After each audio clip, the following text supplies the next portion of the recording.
Hello everyone, I'm RecV5. And I'm Sandman99. And we're back with Hot Shots Golf 2 for the last time. Yes, our final episode. And today we're going to be doing a stroke play to show off just how good the AI in this game is. Now, I know I've said it many times before that the AI in this game is very, very good, but we're going to pause for a second, show you a screenshot of a recent practice game I had on, I think it was Balada, playing against the AI, where I posted I had a good day, I posted one of my best scores. And as you can see, there's Vader, and Cougar, and Layla, and then Vader at the bottom, that's actually me playing. And they play almost perfectly on course 1, right? Like, so I could not possibly beat Vader. So you shot a -18 and still did not win. That's right, I shot a -18 and still did not win. Even that was not good enough. So we'll pause here again for a sec. And so yeah, we're gonna have our work cut out for us here today. So you're gonna play stroke play against Vader, are you? Well, stroke play against Vader, and I figured I would include Cougar and Layla as well in the mix. Just for the hell of it. Apparently I must have picked up controller 2. Oh well. So yeah, I did pick up controller 2. Okay, so we'll switch that back to controller 2. We're having a little bit of awkwardness here, whatever. So, I'm gonna go with my usual combination that I've been favoring, the pinhole big air here. And we'll just outfit these guys out, and I think Big Air Turbo Spin works best for the Vader AI, and they do actually have to have their actual Japanese character costume selected, or else they play like crap. But I'm actually going to give Sir Dan here a Pinhole Big Air combination, just because I do think they actually play better with different club combinations. And with Layla here, I'm sort of debating on like whether we should do the pinhole big air or the big air, because she won't make full use of the distance anyways because of the way her AI is, but she'd probably be better with the pinhole big air, but I'll just give her the big air anyways. Just so you can see, like, you know, certain things about the way they play remains the same even if you give them more distance. And you're gonna play on King's Garden? Unfortunately, I can't because of the AI limitations. Hey, if somebody mods this game, if they hack this game and they make it so that you can play with the AI on King's Garden, I will totally do it. I will make another episode just for that, but I'm not aware of that at this time. Okay, so we're gonna play on National Greens, are we? Sure, we'll play on National Greens. Okay. Well, largely because you said it and I'm not up for debate. I'm very disappointed that you can't play on King's Garden. So I actually haven't been playing this game all that much recently because I've been playing Hot Shots Golf 3 and Hot Shots Golf 4, getting warmed up for that. And Hot Shots Golf 3 at least feels somewhat similar to Hot Shots Golf 2, but Hot Shots Golf 4 is a fair bit different enough that I imagine I might even have problems here. I might play somewhat badly today just because of that. I know when I first switched again from Hot Shots Golf 2 to Hot Shots Golf 3, my first round was a -7. So it was absolutely terrible.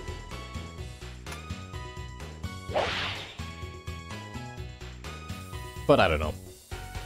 Hopefully I can put on a good show. This is all just for fun now. We've already... Well, you could just about have the three of them fit all of their first shots onto a blanket there. Yep. And I am definitely off now. But hey, I'm still in the fairway, so screw it. Yeah. Good enough. Well, you got pretty close to where they were.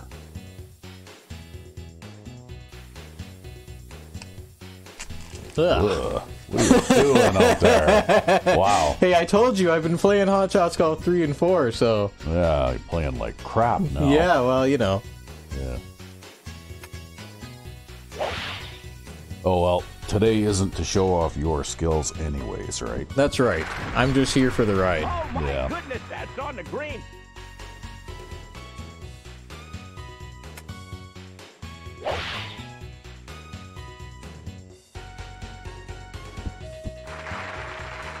Oh my goodness, that's on the green.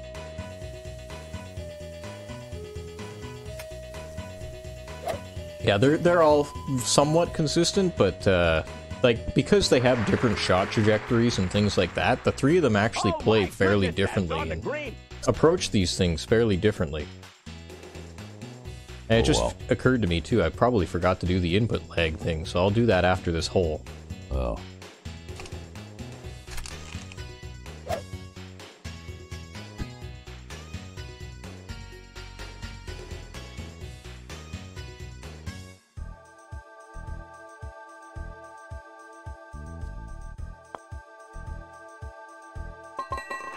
Nice shooting there, Peck.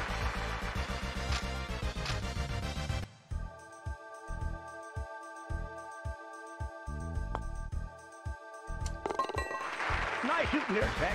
See, the AI always birdies this hole. I almost never birdie this hole. I almost always par this hole. I have to say that's a difference between Hot Shots Golf 2 and Hot Shots Golf 3 is that the putting in Hot Shots Golf 2 is much harder. And it's harder because... Oh! Come on! Oh, well. Oh my god. It's harder because you don't actually have the same amount of tools to read greens with and stuff. Yeah. So anyways, I'll pause for just a minute. Okay, input leg setting applied. And now they're gonna start screwing up because you got the input lag thing set. Yeah, and it messed okay, them whatever. Up, right? Yeah, whatever. They're going, geez, Reckley 5X, what did you just do? I made it so that the game was playable.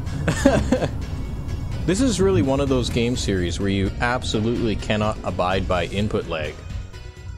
And I'd actually say, you know, input lag is actually worse to have on Hot Shots Golf 3 and Hot Shots Golf 4 than it is on Hot Shots Golf 1 and Hot Shots Golf 2.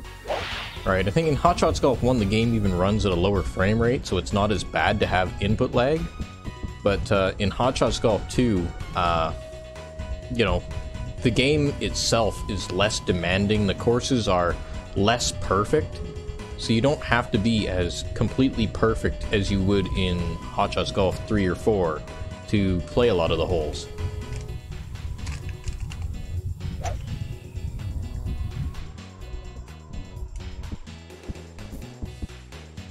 Well, I hit the fairway. You know. Gotta count your good things while you can. Well, there's not much difference between you and the other three.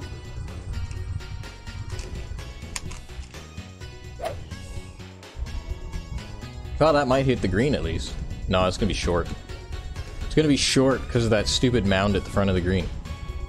I guess we're playing bogey golf today, man. See, I shouldn't have picked up Hot Shots Golf 3. I totally messed myself up. You should have waited until this series was done. I should have waited until this series was done. Yep. Oh my goodness, that's on the green. That's okay. So yes, by the way, just I'll mention it now, that even though we're wrapping up the Hot Shots Golf 2 series today, we will be moving on next week to Hot Shots Golf 3. Yeah, it's going to be a right straight quick thing, so we're not going to stop, we're not going to pause, it's just going to be a straight continuation. Yeah, basically Hot Shots Golf 3 will replace this series. Just like Hot Shots Golf 2 replaced Hot Shots Golf 1 series. That's right. So all golf fans out there, never fear. There's still a lot of golf to be played. Yep. Look at this. Go in! Nope. Oh! It's not hard enough, man. Not hard enough. That was close, though. See that? She didn't hit the green either. Yo, this is usually a hole that the AI tends to sandbag on. They tend to be, like, really bad at this particular hole. I don't really know why. Yeah, and he didn't make that putt. Like, you're all gonna get a par here. Hey man, don't jinx it. I could always... You know what? I was playing Hot Shots Golf 4 the other day, and I had a putt that was this short, and I actually hit it over the cup. Huh. Oh, you just have to be careful not to hit it too forcefully. Look at that. See, he even missed... He missed his putt, too. I think he missed it by almost as much as he had to go. Yeah. Yeah, his next putt's going to be just as long as the previous one was. But if it weren't for like weird sandbag moments like this, like these guys would be almost totally perfect. Like I'm gonna guess right now that probably Vader's gonna shoot like -15 on this course.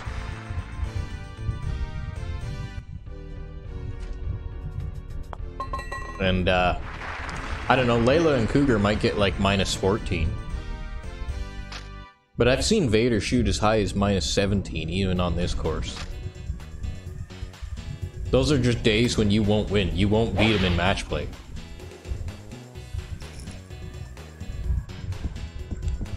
Ooh, look at that. He didn't quite make it up onto the front of the green there.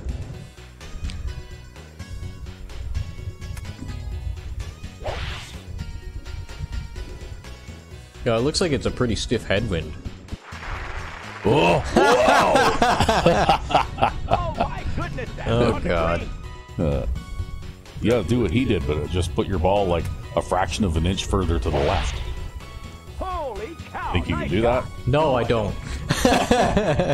Look at that. She didn't make the front of the green either. Yo, I think both her and Uh-oh. Vader are more affected by that headwind because of their higher shot trajectory. The better thing to do here, I would think, is to try to hit a nice high draw.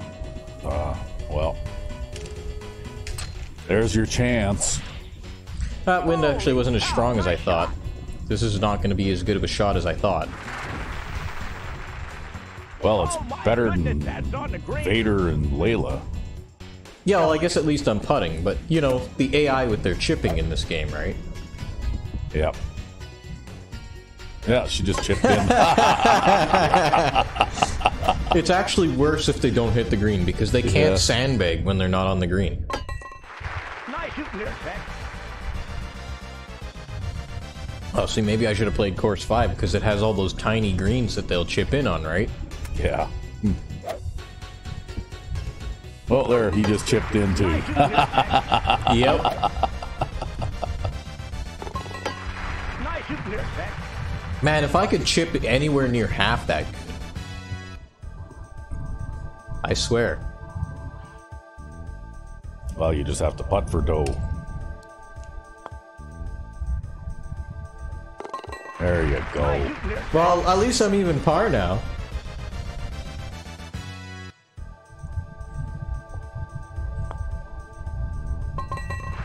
Nice shooting Doesn't there, play the brake, just hits it hard.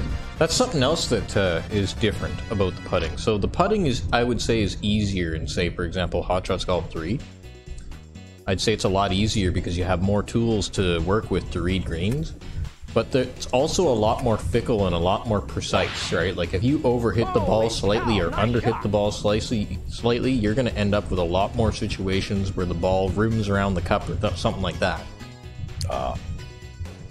It's not as forgiving for mistakes. Whereas in this game, you could hit like half a power meter above the hole, and as long as you hit the hole dead center, it's probably going to go in, right? Yeah. Look at this. Everybody's got all this extra distance with the club loadouts I gave them, and what are they going to use it for?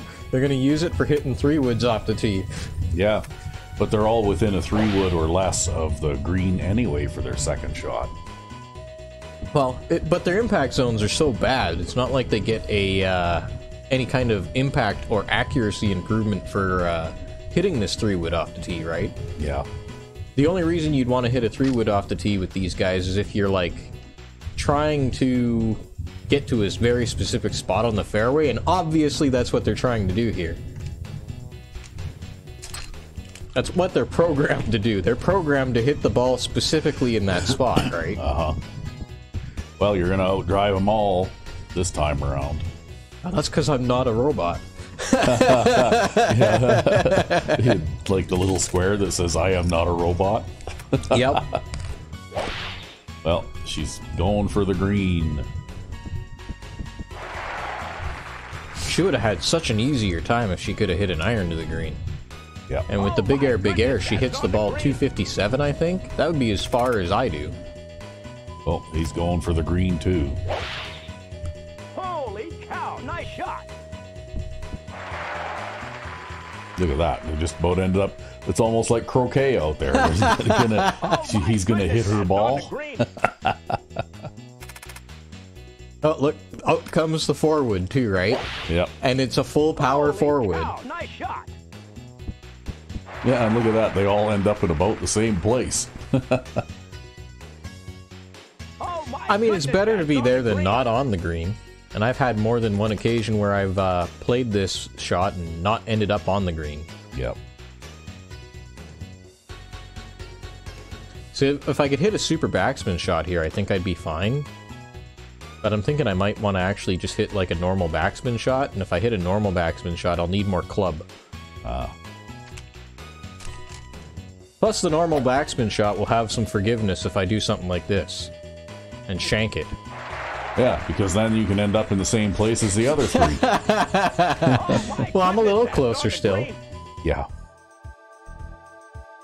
And she's not playing the break at all. No, she's not. She's hitting it so hard. She just hit that 50 feet hard. Wow.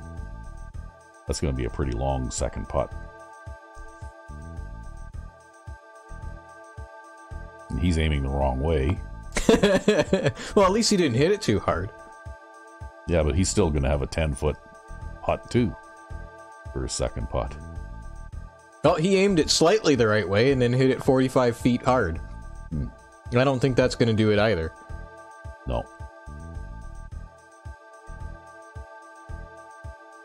There you go. If you sink this putt, you can get a little closer. I don't think I hit it hard enough. Oh. Oh, look at this. It's going to be close. Ooh. Should have hit it a little harder. Well, at least I put in a better effort than they did. Yeah. You know. Oh, look at this! Yeah, he missed his. I think this is why the AI has a tendency to hit the ball so close to the pin.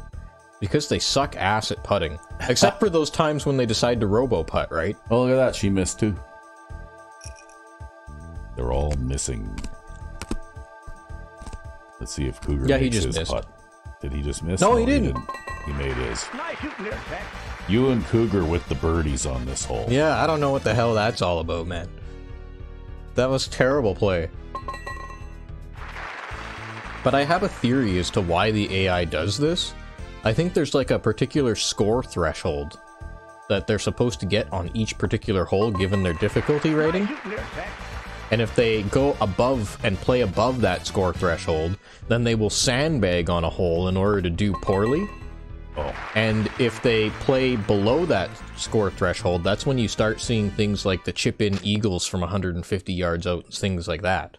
Oh. I think it's actually like a balancing thing to get them to play as well as they're supposed to play, and no better. And I played this game for a long enough time and a large enough number of years, and seen that kind of suspicious behavior at certain points that I'm pretty sure that's what's going on. Yeah. But you might get an unusual result today, maybe. Oh, you figure so? Well, look at that. Cougar's in the lead right now. Well, I don't think that's going to stay in the fairway. Well, it might stay in the fairway. Hey, it's going to be okay. Yeah. I'm just trying to get into that 7-iron distance. You end up with a good shot there.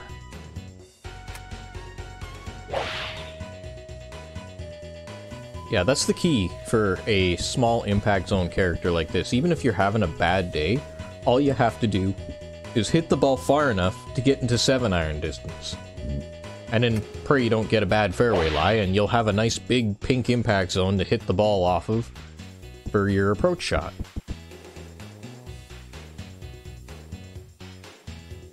And most of the fairways in this game, at least in this particular game, not to say anything for the later games in the series, because in some of the later games, some of the fairways are like stupidly narrow. But in this particular game, all the fairways on all the courses are very, very wide. So, unless you badly miscalculate or mishit a shot, or you're playing on King's Garden, you're not going to end up with too many situations where you miss a fairway, even if you shank a shot. And that's also why I have that tendency all the time to play to the right side of the fairway, because I have a tendency to shank it more often to the left than to the right. Yeah. Holy cow, nice shot.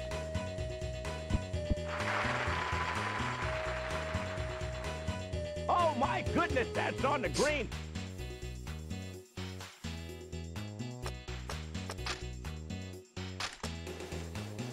Well, whatever, fuck it. What do you know? You're at 7 iron distance. Of course, I calculated it out that way. Ooh, that was pretty good. Yeah! Yeah. My goodness, Yeah. that's on the green. Too bad it's going to be wasted because they're all going to robo-putt their way into a birdie on this hole. Yeah, they are. They probably are. Yeah. Although this is one of those greens where there can be like weird integer flaws in their calculations. Yeah.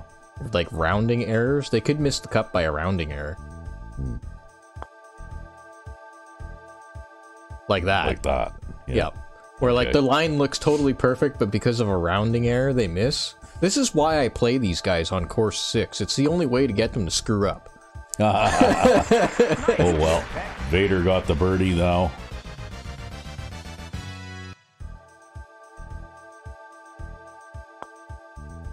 Look at how much that break, Nice shooting there, Yeah. Beck. even with a 2-footer.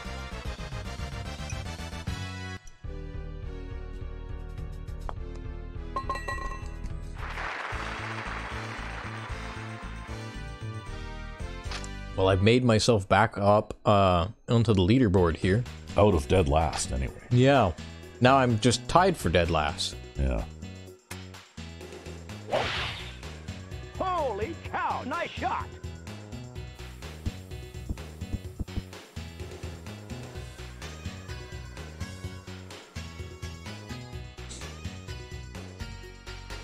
See, everybody aims for that tree.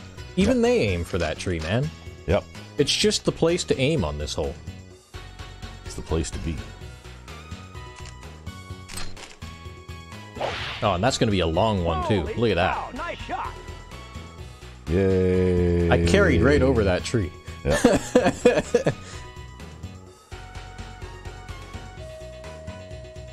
Yep. Everybody aims in the same place.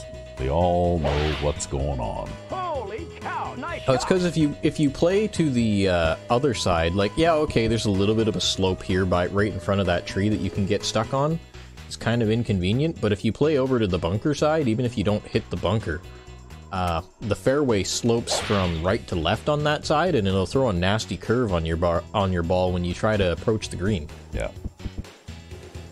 But anyway, these are the 3 most advanced golfers in the game, right? That's right. Yeah. There are no golfers in this game better than these guys. And they're good enough that I can't beat them Holy regularly. cow, nice And this shot. is why I'm still playing this game like 30 years later, man. Yeah, I don't know how goodness, many years that's this on the game's been green. out, but I'll bet you it's been at least 20 anyway. Yeah. Since the 90s. Yeah. It was released, I swear, in the 90s. I don't know. My memory fails me. This is a PlayStation 1 game, right? That's right. Yeah, it's a PlayStation 1 game. So Yeah, so it probably Goodness, was that's on the green. early 90s, maybe. But they made a damn good game, and that's why I'm still playing it. That's why I'm still trying to beat these guys. Yeah. Well, there were some pretty good games back then. Oh my goodness, that's on the green. Of course, here's another thing. I think wind is measured in this game in miles per hour, Yep. but wind in later games is measured in meters per second. Uh-huh. So it also screws up the way you play the wind, too. Well, I imagine you probably have to get used to the way that the wind is anyways, because all that is a number, right? And even if you were playing in a different version of this game, an 8-mile-an-hour wind probably doesn't mean the same thing in that game as it does in my this game goodness, anyway. That's on the green. Yeah, well, like, I think wind... So, wind has a different scale in this game. Wind is more commonly stronger in later games, but wind is, at its maximum, is always stronger in this game than it is in most of the later games. I'm not going to say all the later games, because there might be, like, Hot Shots Golf Out of Bounds or Hot Shots Golf World Tour, the wind might be stronger. I'd have to go back and play those. But, like, compared to Hot Shots Golf 4 or Hot Shots Golf 3, an 18-mile-an-hour wind in this game is stronger than a 9-meter-per-second wind in those games. Yeah. So, we have 3, 4, and what other ones do we have? Nice shooting there, Beck. Well, I've got 3, I've got 4, I've got Out of Bounds, I've got World Tour. I don't have the latest Everybody's Golf. which is the newest game that they released in the series. I think that one was for PS4. And I do have a PS4, but I just don't have that game.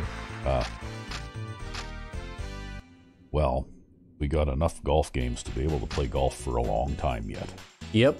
Oh, and then we've got, so like, I've got the a bunch of games in the Mario Golf series, which is made by the company that made Hot Shots Golf 1. Right? Because they switched companies. Hot Shots Golf 1 was made by a company called Camelot, and Hot Shots Golf 2 and onward were made by a company called Clap Hands, and then maybe there was another company that came along afterwards, but I just classify them into two groups, right? You have the Clap Hands Hot Shots Golf and the Camelot Hot Shots Golf. And the Camelot Hot Shots Golf is very much like the Mario Golf games because, well, Camelot made all those, right? And they feel fairly similar, too. Ooh, that was close. Oh my goodness, that's on the green. But I'd say ball trajectories in Hot Shots Golf 2 are probably as low as they've ever been. Ball trajectories in Hot Shots Golf 2 are fairly low compared to ball trajectories in 3 and 4.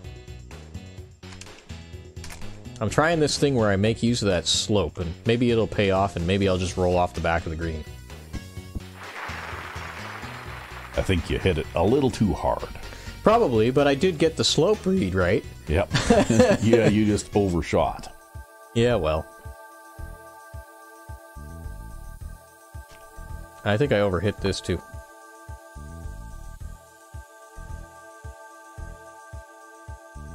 Oh well. Oh well. That was a pretty good approach putt anyway. Yeah, well, normally I try something on this hole that, like, is like a super accurate, super backspin shot type of thing. Yeah. But because I've been so inconsistent on my impact all day, because I've been playing Hot Shots Golf 3, which feels a little different, I just decided to try to go with this anyways.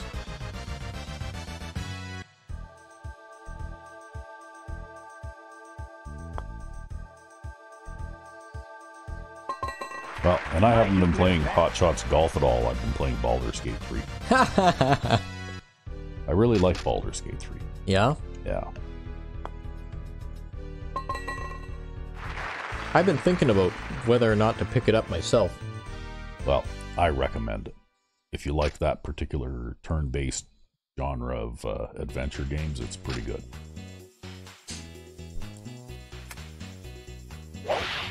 You know, the main thing that always makes me hesitate on more modern games is they always tend to be a lot more story-driven than the old games used to be. And characters tend to be a little bit less stoic in their nature, right? And a lot more expressive. And I don't know why, that's always sort of been like a thing that's made me hesitate about games. But if it's done well enough, you know, I still will tolerate it. I think it's pretty well done.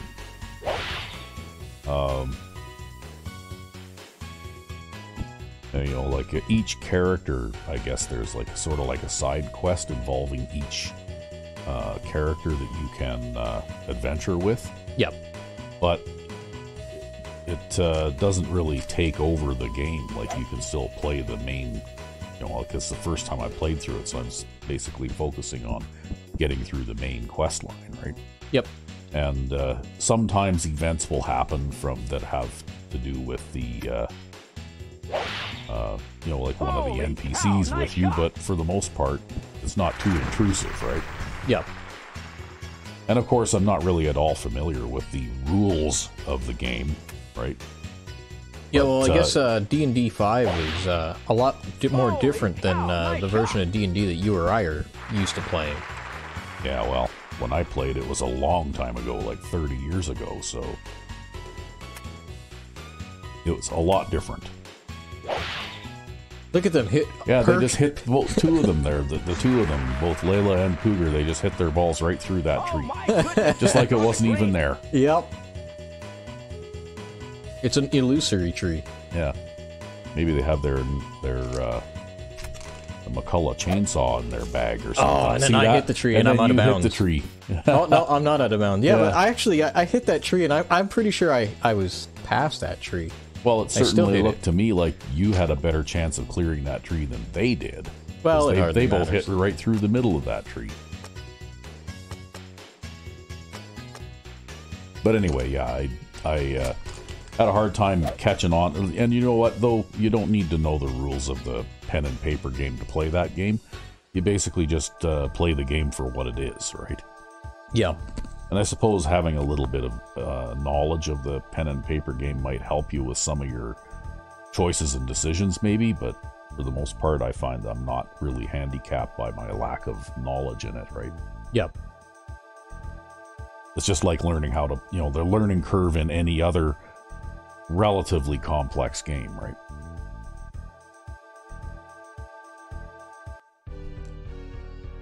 Well, that is not a pleasant looking putt. No. You need to make it, though. I think I hit it too hard. Yep. Nice Oh, shot. You almost 2 look like a bogeys in golfer. the first 9 holes. I know. Wow. Well, remember when I told you that when I switched from Hot Shots Golf 2 to Hot Shots Golf 3, I shot like an absolutely awful round? Yeah. Well, when I switched back from Hot Shots Golf 3 to Hot Shots Golf 2, I'm shooting an absolutely awful round. Like Yes, you are. The two games aren't that different, but they feel just different enough, right? Well, you know what? I don't think you're going to be shooting double digits under par today. Hey man, I'll just like birdie every single hole on the back nine. It'll You're be halfway fine. there already, and you're only at minus. You look like me playing out there. Well, oddly enough, actually, I shot minus 20 in Hot Shots Golf 4 recently. Maybe I'll throw a clip of that up at the end of the video. I'm not always this garbage. Only when I play modern Hot Shots Golf games am I this garbage. Well, if you can call Hot Shots Golf 4 a modern one, I think that one's been out for a long time now, too. Oh, yeah. Right? I mean, I guess it's sort of like a mid-era Hot Shots Yeah, Golf. it's got to be 10 years or more since that came out. But I would say that it still feels relatively like if you were to go from like Hot Shots Golf 4 to Hot Shots Golf World Tour, and I mean maybe I'm speaking in ignorance here because I guess I haven't made like a detailed comparison of them or anything, but I would say that Hot Shots Golf 4 feels like a much more modern game than Hot Shots Golf 2 does, although Hot Shots Golf 2 is where they invented most of the mechanics, right? Yeah. And I would say that if you're comfortable with Hot Shots Golf 4, you could probably get comfortable with any of the later games.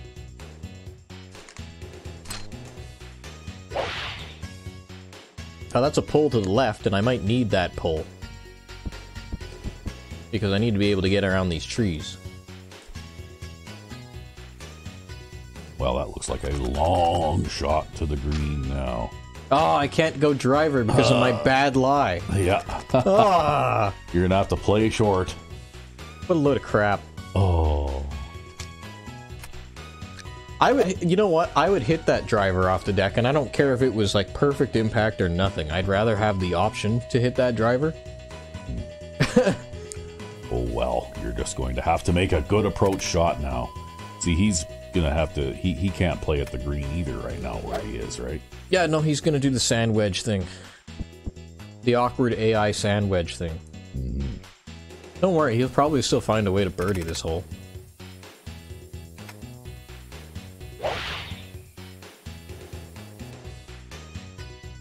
Yeah, it looks like none of them are going for the green either.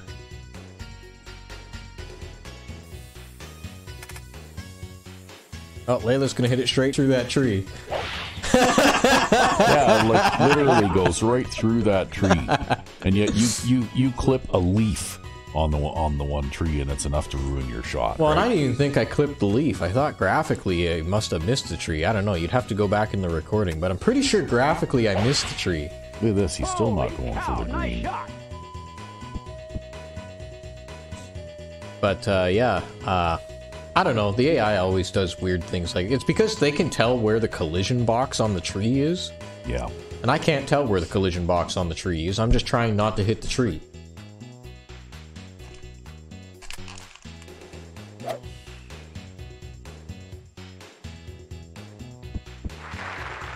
Oh well, that was pretty good. Oh my goodness, that's on the green. You've got a legitimate chance for a birdie on this hole. Yeah, speaking of collision boxes on trees, I actually went and was one day sitting down and experimenting with the collision boxes on trees on like Hot Shots Golf 1. And you know how big like the stump of the tree is? Or like I guess the log of the tree? I don't even know what the hell to call that. The trunk of the tree? The trunk of the tree. There you go. Words, who needs them? But how wide the trunk of the tree is, it's basically a hitbox that is that wide plus that again on either side of the tree. Oh. And so trees in that game have an absolutely massive hitbox where if you hit the ball anywhere near a tree, you're going to hit the tree. Oh.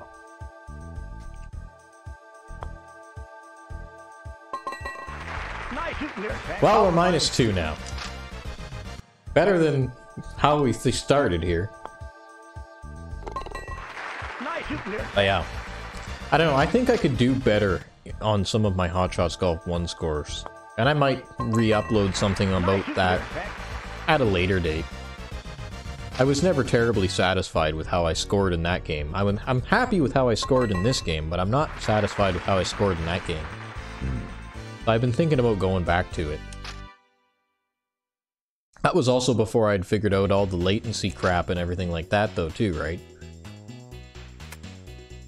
And that makes a big difference.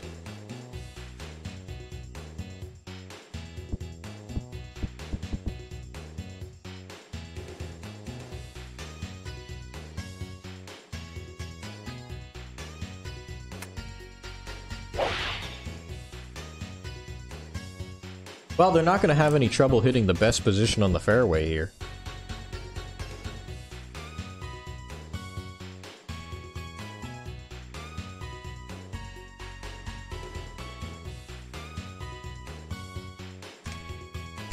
Ugh. Oh. Well, that's like a total trash garbage shot. Yeah, if you're not careful, you're going to find yourself in 4th best again here pretty soon. Well, I'd say too, At least it stopped before it rolled into the bunker.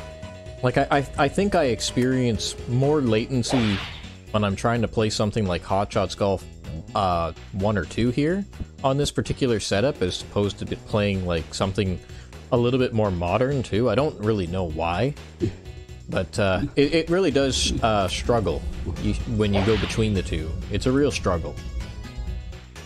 At least I didn't hit that bunker though. Chip and Eagle? Oh boy. You know he was going for it. Yeah, he was going for it because he messed up on the last hole, right?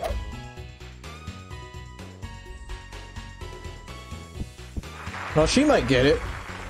Because she doesn't have any backspin. Oh. Come Wow. on. It's getting pretty crowded around that cup, eh? Yep. See, now, if he hits her ball and her ball falls in, does that count? I mean, I think it would by the rules. I'm not sure. Yeah, that's an interesting one.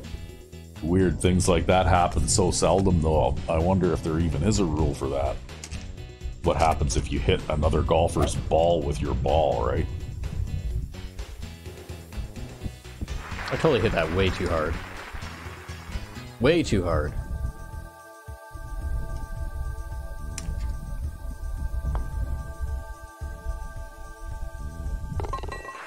And then I just sink the putt, you know, whatever. Although I've seen some weird things in real life playing golf, though, too.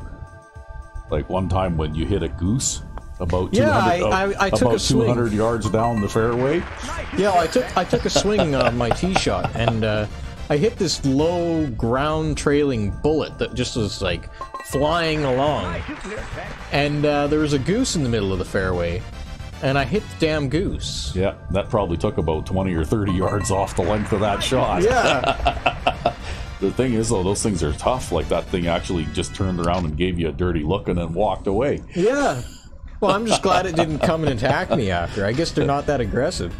Well, they can be, but only if you get close to them, right? Oh, it's 3-iron day.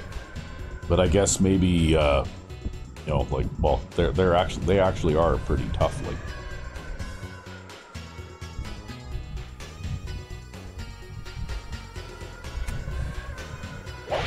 Yeah, in case y'all are wondering, at the local golf course, there's like tons and tons and tons of geese that just kind of end up on the golf course. It's like a place for them. It's where they go. They live there during the summertime, eh? Yeah. Because there's lots of ponds and that kind of stuff on that course. And so they nest out there.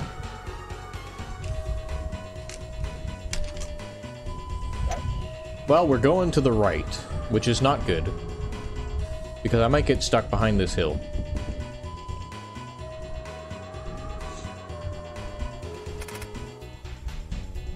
Wow, he's hitting a 3-iron. Yeah, him and Vader both, actually.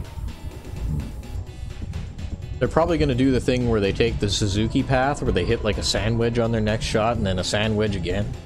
Or some dumb crap. Oh no, he's going to hit a 3-wood for his second shot. Here we go. So it makes you wonder why Suzuki didn't do that when we were playing him in match play. Remember, he just went like 3 sand wedges all the way down the fairway? Yeah. And it's like, what are you doing, man?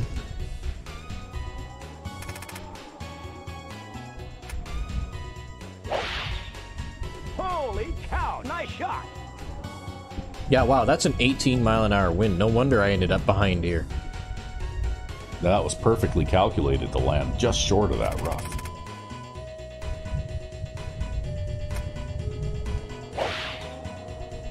Wow, I'm surprised she got that over that hill at all. Yeah. And then she went from rough to rough. Yeah. Well, here you go. What you gonna do? Power shot 2-iron. Yeah, well, I'm hoping maybe I can get it over this hill. But I probably can't. I'll probably hit it in the side of the hill. But because this doesn't really matter, I guess I'll give it a try anyways. Oh, I didn't get my side spin because of the broken D-pad. Yeah, you put it through the tree. Yeah, well, I was trying to hit that draw, but because of the broken D-pad, I don't always get the right button. And because I didn't get the right button there, even though I hit a perfect shot, I didn't get my side spin. Oh my goodness, that's on the green. Oh well, guess you'll just have to work to get on the green in 3. Oh, that's not happening now. Oh, sure it will. No, that's not happening now. You can do it. I can't do it, man. It can't be done. I don't even think it can be done if I do something like this.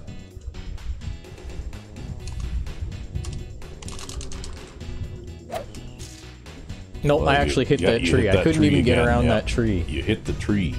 I actually tried to flub it around the tree, but that tree is just so damn wide, it was never going to happen. So we're looking at best on this hole a par. Oh my goodness, that's on the green. Yep. All because of the damn broken D-pad, damn it. Damn caddy forgot to bring the chainsaw.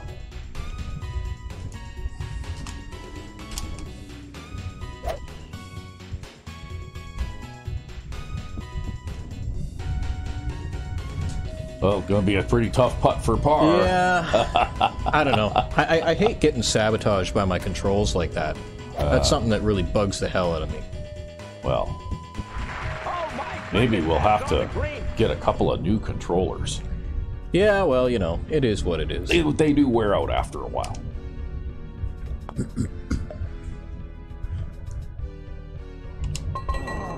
Nice shot. You almost look like Because I a think that would have been a fantastic hole otherwise.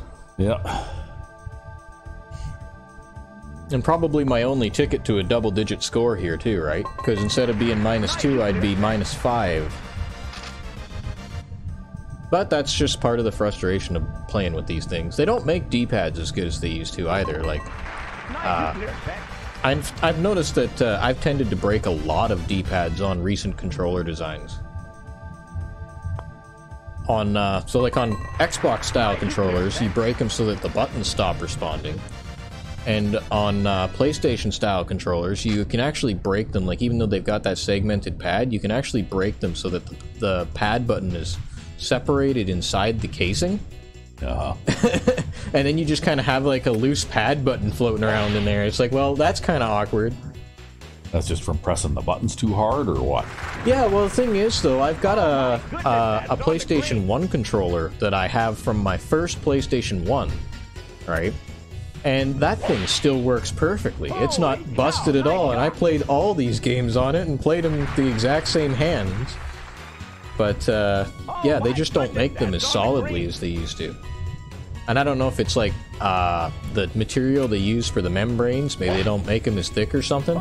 Because I would say, too, like, that PlayStation 1 controller is a lot stiffer of an input than even this controller here. Oh my goodness, that's on the green. But, yeah.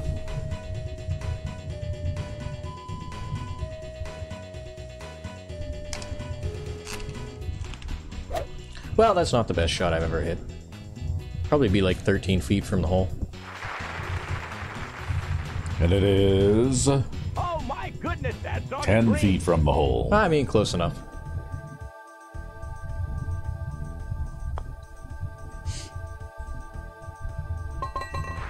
Nice shooting there, Tex. Yeah, they used to have some pretty robust game controllers for the old PlayStations. I remember I had one that was like a joystick, but it was in a big steel base. Nice shooting there, Tex. Yeah. And it had all the buttons like mounted on it, so that it was almost like if you set it on a table in front of you or something, it was almost like you were playing an arcade game, right? Oh, yeah. You know, like basically the controls were laid out kind of like that, and it was heavy. Yep. Oh, weren't you the guy who also made your own controller for like Street Fighter Yeah, I 2 did. on the Super It was Nintendo? It was pretty crude, but what I did was I took an old bat style joystick controller for a Commodore 64. Holy Believe it or not, because they had some nice ones for those back then.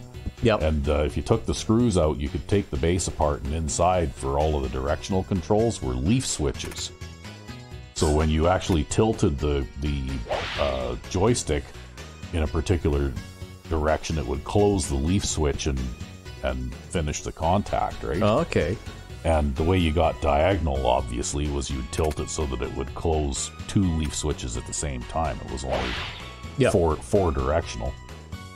And they also had a leaf switch for the button too, right? Yep. So when you press the button, it actually pressed the tips of the leaf switch together, and they were about, I don't know, probably 3 inches long, these things. And so what I did was I actually got like an old, like 1x4 chunk of wood, about a foot long, and I screwed these things down and wired them all together, just like, you know, they were wired in the controller. Yep. But I wired them up to a cord from an old PlayStation 1 controller, and I like basically patched all the wires from that cord into the leaf switches. Yep.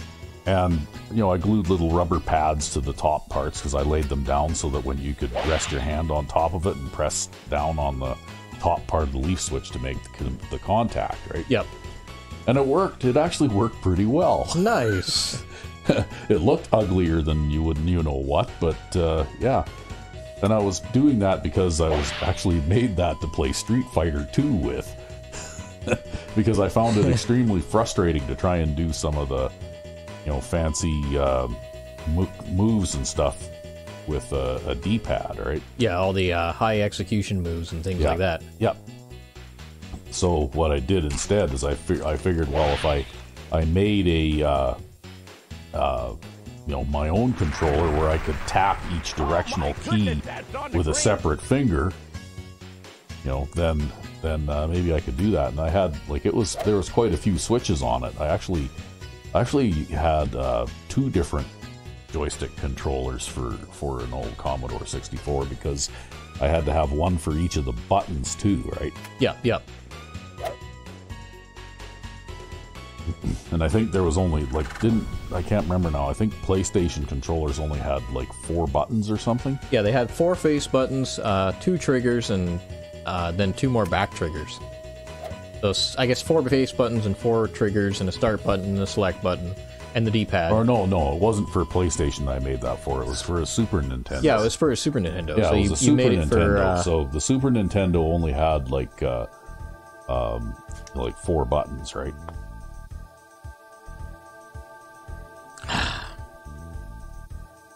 Damn putting. Putting is not this hard in later games. Because brakes actually function properly. But yeah, I played around with that homemade controller on my Super Nintendo playing Street. That's what I had Street Fighter 2 on as well. Yep. It was on the Super Nintendo. See, and meanwhile, there's guys like me grinding away on our D-pads. You don't know how many pads I broke over the years playing fighting games. Yeah, well, people tend to, I don't know about you, but I know I tended to really press hard on the buttons and the controls and stuff too, because you get, stressed out a little bit and excited, and you start really working them over, right? Well, not just that, but like anytime you need speed of input is when you'll press harder, right? Yeah. And I don't just press buttons with my thumbs, like I thrust my forearms into the controller. That's probably why, if you guys ever hear any button presses over the mic, that they come through so well. I press buttons hard, alright, but I actually had a stint where I was playing competitive fighting games in a local community here for years and years and years, and I got pretty good at it, but the thing is you have to be fast and your inputs have to be, like, precision perfect. Yeah, and you probably wore out quite a few controllers doing that, I have an too. entire, like, moving box. Like a big moving box filled with nothing but broken controllers. I've been thinking about maybe getting into electronics as a hobby or something in order to fix them. But, yeah, like, it's an entire big moving box full of controllers that I just broke over the years. And especially when I was doing it, too. It was in the PS3 and Xbox 360 era, and controllers were already starting to be made not as well as they had been on previous eras. Actually, you know what? The more expensive controllers nowadays are, I think, poorly enough constructed that's why I started using those $20 Logitech controllers. Yep. Because I could get one of those things to function reasonably well for about a year or so, and you can buy about 4 of those for every Xbox controller, right? Yeah, exactly. So, that's why I kind of went to those. Wow, look at that, eh? Goodness, that's on the Yep. green.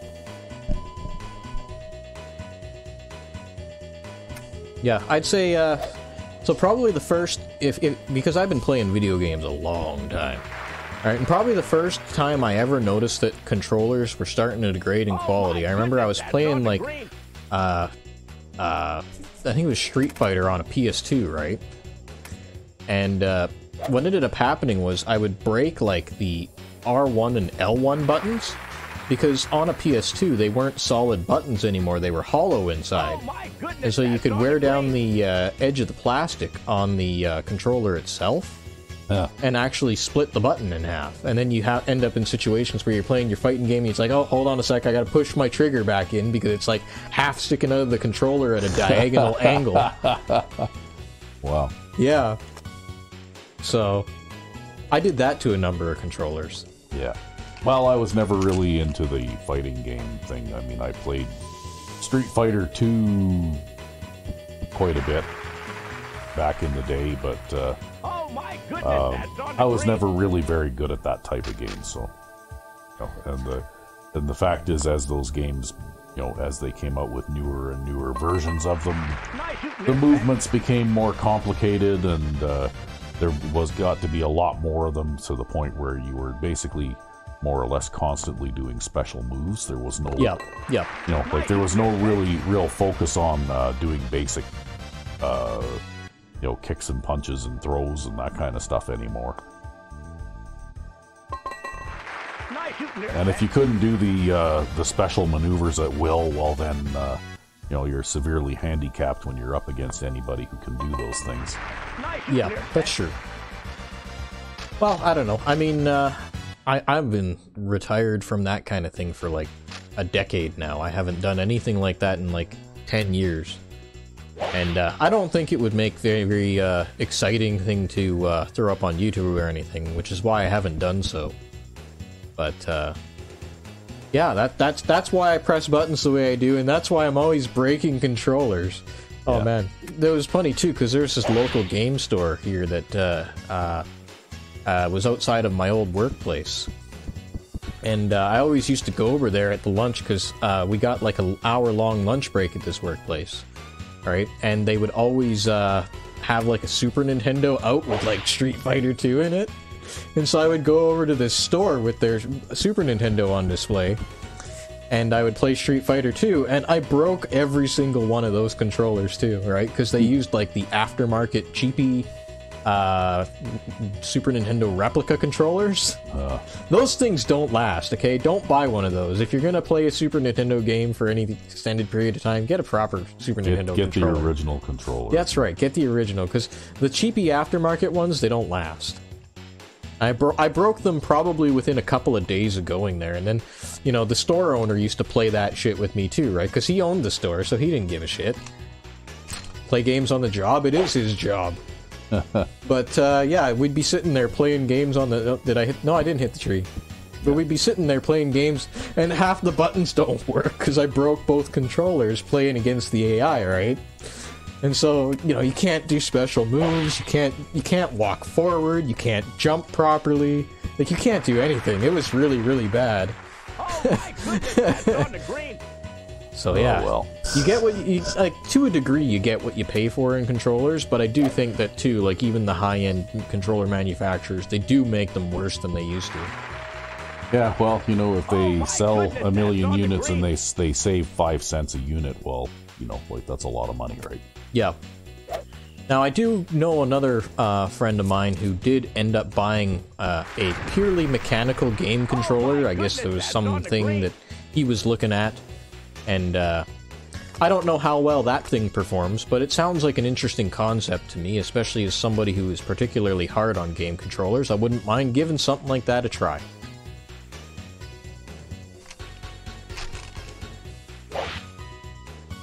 Yeah, well, the old Leaf Switch joystick controllers for the old stuff like the Commodore computers and things like that, those things were extremely durable. Wow, I thought she missed that because of that big break at the beginning. Because they were actually like full-on steel leaf switches and that kind of thing, right? There weren't any blister. Yeah, like the little it's sort of like a silicone or rubber dome pad thing that's underneath a lot of controllers, and it's got like little conductive things in it. Yeah. And when you push it down, it makes contact with the PCB. And that's how I think modern controllers are still designed that way. I think so. You'd have to look inside one. Probably. I'm pretty sure there's not a mechanical switch underneath that. That's right, yeah. Because I think that's how they've been designed for at least 20 years now. Yeah. But even over the course of the 20 years, like, you know, like they skimp on the plastic parts that push down the contacts themselves. That's how I ended up splitting a trigger in half on PS2 controllers. Yeah, well, like I said, pennies a unit when you sell a lot of units adds up to a lot of money, right? And if they can save a nickel or a dime on every unit manufactured, then that's a, you know, that can translate out to, you know, hundreds of thousands of dollars, right? Well, and that's another thing too. Like even like the old controllers, right? When you take them and you like squeeze them together, you can't feel them creak, right? They don't creak if you squeeze them. Whereas even something like this, I don't know if it'll pick up on mic, but like. Oh yeah, I heard that. Right? It creaks when you squeeze it together. That was just you squeezing the case. That's right. It's just me squeezing the case. Yeah. So, you know, I never had that problem with older controllers. I like how this episode started out as look at how good the AI is and became like a 20-minute discussion on shitty controller design. Yeah, well, we've actually talked about a lot of things in this episode that have absolutely nothing to do with golf. All right, I got my side spin that time, but I pressed extra hard on that button. But I was trying to, but it's good to have you distracted a little bit too. Look at this, you just got a hole in one. Not quite, not quite. Okay, well, anyway, I managed to distract you enough to get you to relax a little bit so you start to play better, right? Oh, I don't know. Instead of focusing on how bad you were doing, we were discussing controllers and all that kind of stuff. And the whole psychology of the thing. yeah, and before you know it, now you're going to be at -6. Go figure. Nice shooting there, Tex. But yeah, I don't know. I mean, on my best days, I typically only shoot like -14 or -15 on this course. It's a pretty hard course. Right? It's not Nice shooting there, Tex. something that I can really compete with the AI on, but on a reasonably good day, because they have so many of those weird holes, especially on the front 9 where they randomly fuck up, that's how you beat them in match play. Yeah. That and they do weird things on this hole, like this shot. I've never understood this shot. I've never understood why you hit it to this part of the fairway. Especially because the fairway's narrow over here and you end up with all these trees.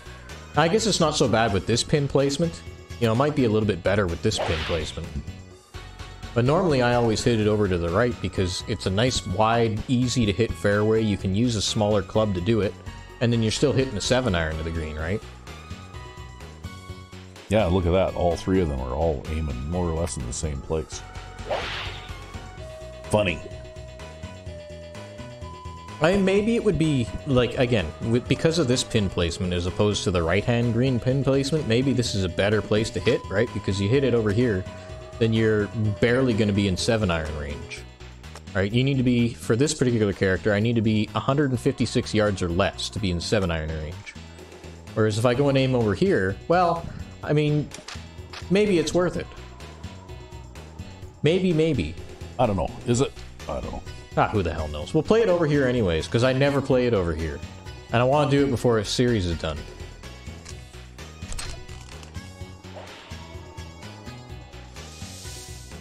Oh, I didn't play the wind enough. Yep. Oh, I bounced out. Yeah, you did. You bounced out. There we go. Yeah, actually, that's something else that's very different between the games, is, like, if you hit a super backspin driver in Hot Shots Golf 3, the wind is still not going to affect you that much. If you hit a super backspin driver in Hot Shots Golf 2, super backspin means super backspin, and super backspin means super strong wind. That's something else that is a little bit different in how the games feel. Oh my goodness, that's on the green. Yeah, creak. Yeah, I don't know, man. They just don't make them as good as No, they like I used to. said, the $20 Logitech controllers work fine for me.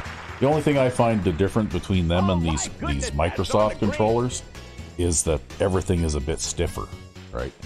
Like the trigger buttons are a little stiffer, and you know, like if you're playing a game that, like even for example, the Madden football games, well, because the buttons are a little stiffer, I find that I feel a little bit of fatigue, especially if I'm playing with a newer one.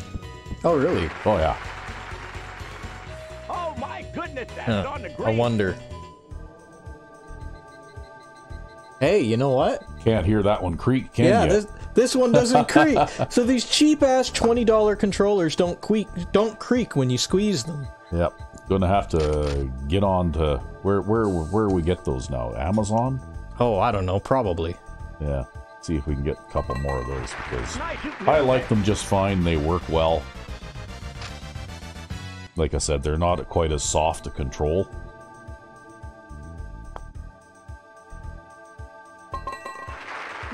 But I'm not playing fighting games or anything like that where you need a super duper touch anyway. Yeah, the only thing I never liked about those Logitech controllers was the like the Sega Genesis style D-pad that they have. Yeah. Oh, I never liked that. I know a lot of people. I'm gonna get in like flack in the comments now because a lot of people are really big on the Sega Genesis D-pad. Actually, for playing football, I prefer their D-pad because it's bigger, right? Yeah. It's bigger and it's placed in a better position. Because I've got kind of, you know, like short, stubby fingers and thumbs and stuff, right? So Yep. it's easier for me to reach that one. I actually use the PlayStation style and controllers for operate it, everything. because this controller here, for example, my thumb almost completely covers the entire D-pad, right? Yeah, yeah. And so for me, getting any kind of precision out of that one is a little more difficult. Yeah.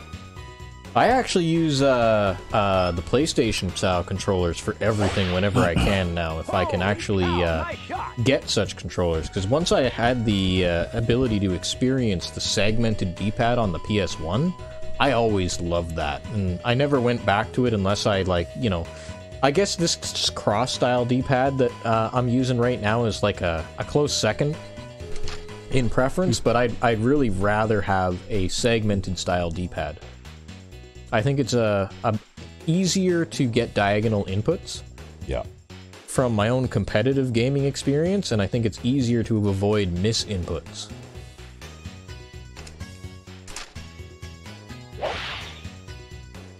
Well, that might be okay if I can catch this hill. If I was playing this really aggressively, I could hit a topspin shot down here, but it's so hard to get a topspin ball between those trees that you're just better off playing it up to here and trying to hit a driver. Well, it looks like you did well anyway. Well, I'm actually able to maybe hit the green in two here. Or hit it out of bounds with the way I'm playing.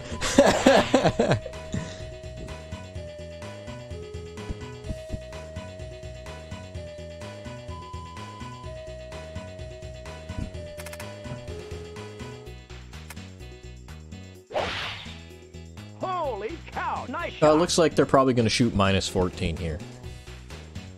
That's actually not the best I've seen them shoot. I've seen them shoot minus 17 on this course before. But whatever. It is what it is. You're all having an off day? I guess we're all having an off day. Some of us more so than others. Now see, I could hit a power shot here, because I've got a down-sloping lie, and I'm probably going to hit the front of this green, and if I don't hit it with enough velocity, I'm going to roll backwards into that bunker. But if I hit it too hard, I'll roll off the back. But also, if I have extra power, the green is wider at the back than it is at the front, so if I mishit this, I'll have more of a chance of still hitting the green. You think too much. Just take that thing and hit that thing out there. Hey, this matters! Well, I didn't mishit it, and I probably hit it off the back. Or maybe you stuck on there. Oh my goodness, that's on the green.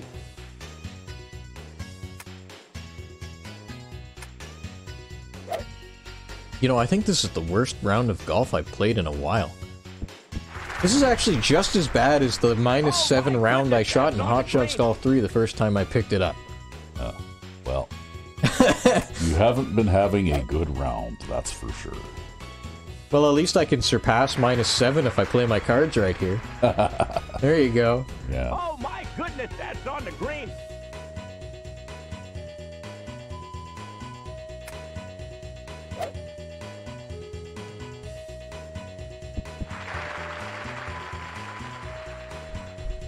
Oh my goodness, that's on the green.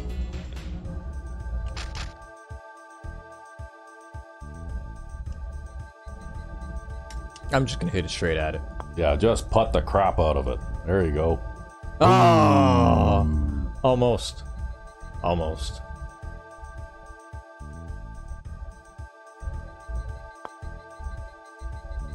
To be fair, actually, hitting it 40 feet hard might have been a little bit hard. Maybe.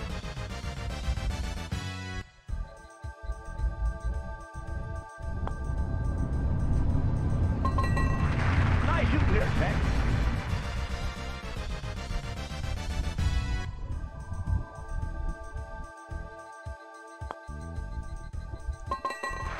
Nice shooting there, Beck. But anyway, this may be why you had to try a couple of times to beat some of these characters in That's right. versus They're mode, right? all extremely good. And even when I have a good day, I can only shoot about as well as they can on these courses. I'm not better than them. I Yeah. can't be better than them. Oh well, there you go. You're dead last. Yeah, well, whatever. Wah, wah, wah. At least I didn't shoot minus 7. If I shoot -7 again, I'll retire. Well, this is going to be it for Hot Shots Golf 2, though. That it will be. Cougar finished tied with Vader. Yep. So there's not very much difference between those three. No, they all play pretty consistently. It's funny because I think if I had included Hawk in this, that he's actually a step below them, right? Like there's a specific difficulty jump that happens when you get to Layla and Cougar that doesn't happen with them. And then Vader is kind of like them, except he's more capable because of the high shot trajectory and the big amount of spin. So he can just make shots that they can't. Yeah. Well, anyway, that's it for Hot Shots Golf 2.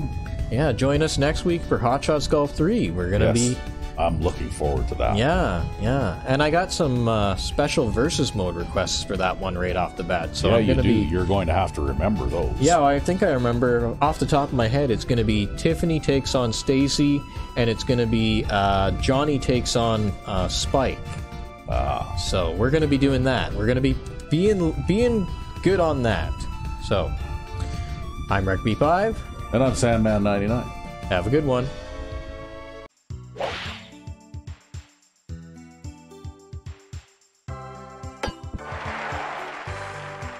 Oh my goodness, that's on the green.